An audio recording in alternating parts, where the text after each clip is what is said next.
예배 규정. 레위기 1장. 번제. 여호와께서는 성막에서 모세를 불러 이스라엘 백성에게 다음과 같은 명령을 전하라고 말씀하셨다. 너희 중에 누구든지 나 여호와에게 제물을 드리고자 하거든 너희 가축 중에서 소나 양을 바쳐라. 만일 그 제물이 소를 잡아 불로 태워 바치는 번제라면 흠 없는 숫소로 하고 내가 기쁘게 받을 수도 있도록 그것을 성막 입구나 여호와 앞에 바쳐라. 제물을 바치는 자가 번제물의 머리에 손을 얹으면 내가 그것을 그의 죄를 대신 속죄하는 희생의 제물로 받을 것이다. 그는 나 여호와 앞에서 그 숫송아지를 잡고 아론 자손의 제사장들은 그 피를 가져다가 성막 앞에 있는 제단 사면에 뿌려야 한다. 그리고 그는 그 제물의 가죽을 벗기고 각을 뜰 것이며 제사장 아론의 자손들은 제단 위에 불을 놓고 그 불 위에 나무를 버려놓은 다음 머리와 기름을 포함하여 그 각든 제물의 단을 불 붙는 나무 위에 버려놓아야 한다. 그리고 그 사람은 내장과 다리를 물로 씻을 것이며 제사장은 그 모든 제물을 단 위에서 불로 태워야 한다. 이것은 불로 태우는 화제이며 나 여호와를 기쁘게 하는 향기이다. 만일 그 제물이 양이나 염소를 잡아 불로 태워 바치는 번제라면 그것은 흠없는 수컷이어야 한다. 그 제물을 가지고 온 사람은 나 여호와 앞 제단 북쪽에서 그 짐승을 잡아야 하며 아론의 자손 제사장들은 그 피를 단 사면에 뿌려야 한다. 그리고 그는 그 짐승의 각을 뜨고 제사장들은 머리와 기름을 포함하여 각든 제물을 단에 불 붙는 나무 위에 버려놓아야 한다. 또 그 사람은 내장과 다리를 물로 씻어야 하며 제사장은 그 모든 제물을 단 위에서 불로 태워야 한다. 이것은 불로 태우는 화제이며 나 여호와를 기쁘게 하는 향기이다. 만일 나 여호와에게 드리는 제물이 새를 불로 태워 바치는 번제이면 그것은 산비둘기나 집비둘기 새끼여야 한다. 제사장은 그것을 단으로 가지고 가서 목을 비틀어 끊고 그 머리를 단 위에서 불태우고 그 피를 단 곁에 흘릴 것이며 멱통과 내장은 제거하여 제단 동쪽에 재버리는 곳에 던져야 한다. 그리고 그는 그 새의 날개를 잡고 몸을 완전히 떼어나지 말고 찢어서 그것을 단에 불 붙는 나무 위에서 태워야 한다.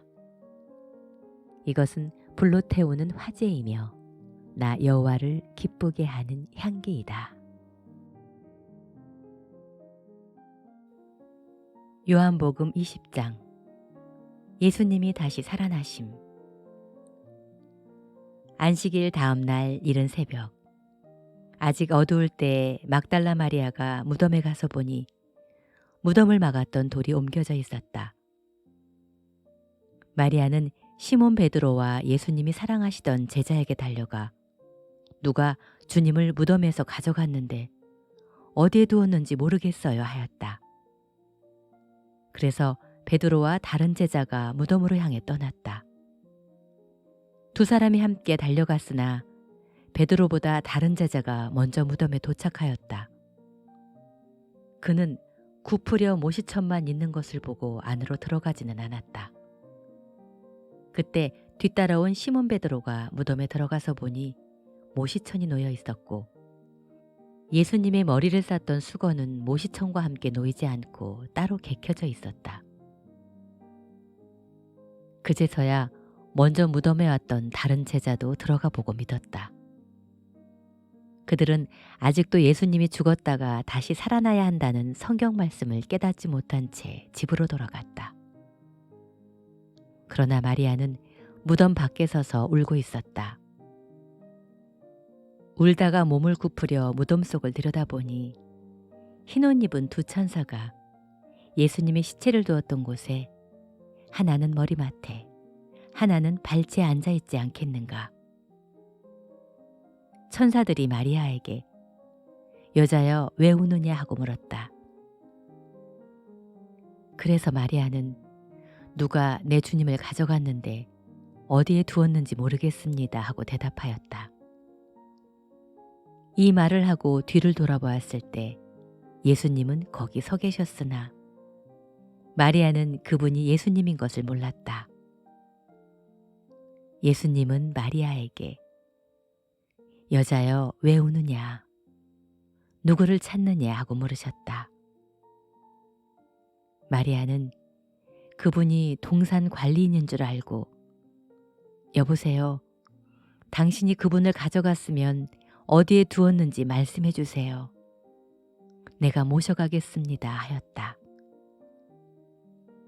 그때 예수님이 마리아야 하시자 마리아는 돌아서서 선생님 하였다. 예수님은 마리아에게 이렇게 말씀하셨다. 나를 만지지 말아라. 내가 아직 아버지께 올라가지 않았다. 너는 내 형제들에게 가서 내 아버지도 되고 그들의 아버지도 되시며 내 하나님도 되고 그들의 하나님도 되시는 분에게로 내가 올라간다고 전하여라. 그래서 막달라 마리아는 제자들에게 가서 내가 주님을 보았어요 하며 예수님이 자기에게 하신 말씀도 일러주었다. 그날 저녁 곧 안식일 다음 날인 일요일 저녁에 제자들은 유대인 지도자들이 무서워 문틀을 걸어 잠그고 모여 있었다. 그런데 갑자기 예수님이 나타나 그들 가운데 서서 다들 잘 있었느냐 하셨다. 예수님이 이 말씀을 하시고 그들에게 양손과 옆구리를 보이시자 제자들은 주님을 보고 기뻐서 어쩔 줄을 몰랐다. 예수님은 다시 제자들에게 너희가 평안하기를 바란다. 아버지께서 나를 보내신 것처럼 나도 너희를 보낸다 하고 말씀하셨다. 그러고서 예수님은 제자들에게 숨을 내쉬며 말씀하셨다. 성령을 받아라. 너희가 누구 죄든지 용서하면 그들의 용서를 받을 것이며 너희가 용서하지 않으면 그들의 죄가 그대로 있을 것이다. 의심 많은 도마. 12제자 중 디두모라고 하는 도마는 예수님이 오셨을 때 그들과 함께 있지 않았다. 다른 제자들이 도마에게 주님을 보았다고 했을 때 그는 예수님의 손바닥에 있는 못자국을 보고 또 그 못자국에 손가락을 넣어보며 예수님의 옆구리에 손을 넣어보지 않고는 믿지 않겠다고 말하였다. 8일 후에 제자들은 다시 집안에 모여 있었고 거기에는 도마도 함께 있었다. 그때도 문이 잠겼는데 예수님이 나타나 그들 가운데 서서 다들 잘 있었느냐 하고 말씀하셨다. 그러고서 도마에게 내 손가락을 내밀어 내 손바닥에 넣어보고 내 손을 내밀어 내 옆구리에 넣어보아라. 그리고 믿음 없는 자가 되지 말고 믿는 자가 되어라 하셨다. 그러자 도마는 나의 주님이시며 나의 하나님이십니다 하고 대답하였다. 그때 예수님이 도마에게 너는 나를 보고서 믿느냐? 보지 않고 믿는 자는 정말 행복한 사람이다 하고 말씀하셨다. 예수님은 이 책에 기록되지 않은 다른 기적도 제자들 앞에서 많이 행하셨다. 그러나 이것을 기록한 목적은 예수님이 하나님의 아들 그리스도라는 것을 여러분이 믿게 하고 또 여러분이 믿고 그분의 이름으로 생명을 얻도록 하기 위해서이다.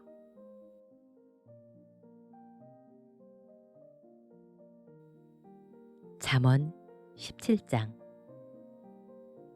마른 빵 한 조각을 먹어도 화목하는 것이 집안에 먹을 것이 많으면서 다투는 것보다 낫다. 슬기로운 종은 주인의 못된 아들을 다스리며 주인의 아들들과 함께 유산을 받을 것이다. 불은 은과 금을 연단하지만 여호와는 사람의 마음을 연단하신다.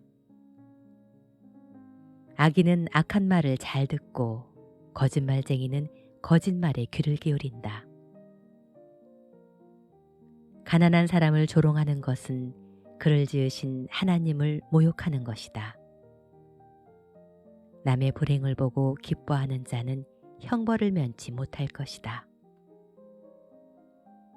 손자는 노인의 면류관이며 부모는 자식의 자랑이다. 분에 넘치는 말도 미련한 자에게 어울리지 않는데 거짓말이 점잖은 사람에게 어떻게 어울리겠는가? 어떤 사람은 뇌물을 마법처럼 생각하여 그것이면 무엇이든지 할 수 있다고 믿는다. 허물을 덮어주는 사람은 사랑을 추구하는 자이며 그것을 거듭 말하는 사람은 친한 친구를 이간하는 자이다. 총명한 사람에게는 한마디의 꾸지람이 미련한 자에게 매 100대를 때리는 것보다 더욱 뼈저리게 느껴진다. 간자는 반역을 일삼고 있으니 잔인한 처벌을 면치 못할 것이다. 어리석은 일에 미쳐 날뛰는 바보를 만나는 것보다 차라리 새끼를 빼앗긴 어미곰을 만나는 것이 더 안전하다. 누구든지 선을 악으로 갚으면 악이 그의 집을 떠나지 않을 것이다. 다툼은 댐에 물이 새는 것처럼 사소한 데서 시작된다. 그러므로 싸움이 벌어지기 전에 미리 시비를 끄는 것이 좋다.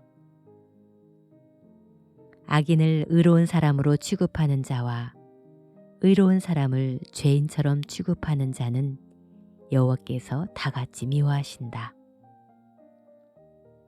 지각 없는 바보가 돈으로 지혜를 사겠다는 것이 얼마나 어리석은 일인가. 변함없이 서로 사랑하는 것이 친구이며 위급할 때 서로 돕는 것이 형제이다. 남의 빚보증을 서는 자는 지혜가 없는 사람이다. 다투기를 좋아하는 사람은 죄를 사랑하는 자이며 부를 자랑하듯 대문을 높이는 사람은 패망을 스스로 불러일으키는 자이다. 마음이 삐뚤어진 자는 좋은 것을 기대할 수 없고 함부로 혀를 올리는 자는 언제나 어려운 일을 당하게 된다. 미련한 자식을 둔 부모는 근심이 있을 뿐 아무런 낙이 없다. 마음의 즐거움은 좋은 약이 되어도 마음의 근심은 뼈를 마르게 한다. 악인은 몰래 뇌물을 받고 모든 일을 정당하게 처리하지 않는다.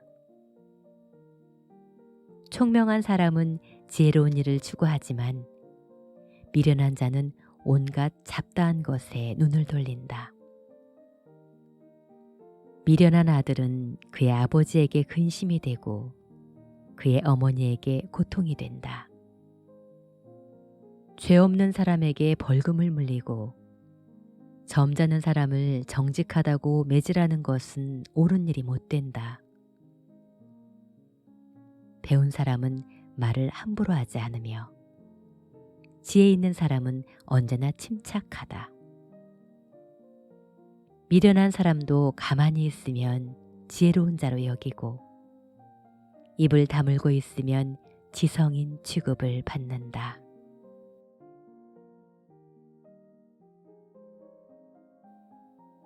빌립보서 4장 마지막 명령과 부탁.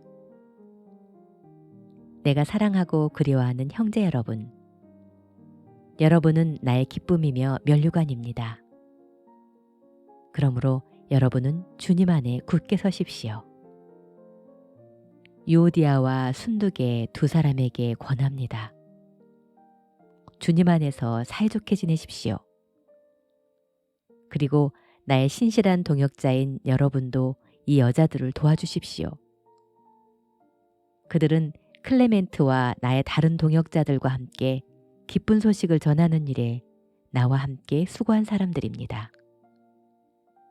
그들의 이름은 이미 생명책에 기록되어 있습니다. 여러분은 주님 안에서 항상 기뻐하십시오. 내가 다시 말합니다. 기뻐하십시오. 모든 사람을 너그럽게 대하십시오. 주님께서 오실 날이 가까워졌습니다.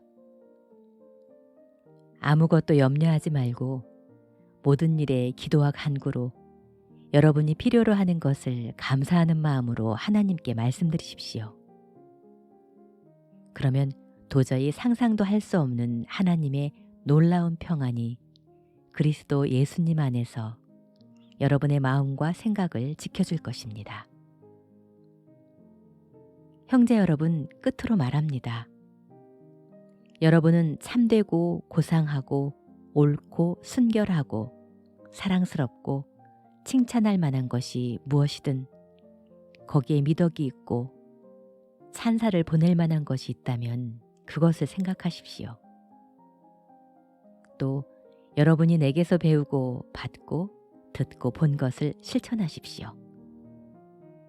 그러면 평화의 하나님이 여러분과 함께 하실 것입니다.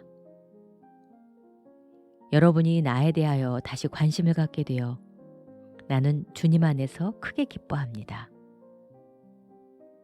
여러분이 물질로 나를 돕겠다는 생각은 가지고 있었지만 그럴 기회가 없었습니다. 내가 가난하기 때문에 이런 말을 하는 것이 아닙니다. 나는 어떤 형편에서도 스스로 만족하는 법을 배웠습니다. 나는 가난하게 사는 법도 알고 있고 부유하게 사는 법도 압니다. 배가 부르건 고프건 부유하게 살건 가난하게 살건 그 어떤 경우에도 스스로 만족하게 생각하는 비결을 배웠습니다. 나에게 능력 주시는 분 안에서 나는 모든 것을 할 수 있습니다. 그러나 여러분이 어려움을 당하고 있는 나를 도와준 것은 정말 잘한 일이었습니다.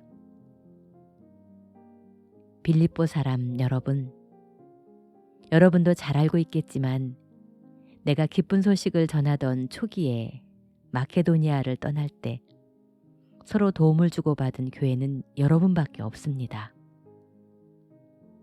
그리고 내가 데살로니가에 있을 때에도 여러분은 한두 차례 나에게 필요한 것을 보내주었습니다. 내가 선물을 바라는 것이 아니라 오히려 여러분에게 유익이 돌아가기를 바라는 것입니다. 나는 여러분에게 모든 것을 받아 넉넉합니다. 여러분이 에바브로디도 편에 보낸 것을 받아서 풍족하게 살고 있습니다. 여러분이 보낸 선물은 하나님께서 기쁘게 받으실 향기로운 제물입니다. 나의 하나님이 그리스도 예수님을 통해 영광 가운데서 그의 풍성함으로 여러분에게 필요한 모든 것을 넘치게 채워주실 것입니다. 하나님 우리 아버지께 길이길이 영광이 있기를 바랍니다. 아멘. 그리스도 예수님을 믿는 모든 성도들에게 문안해 주십시오. 나와 함께 있는 형제들이 여러분에게 문안합니다. 모든 성도들이 여러분에게 문안하며 특히 로마 황실에 있는 사람들이 문안합니다. 주 예수 그리스도의 은혜가 여러분과 함께 하기를 기도합니다.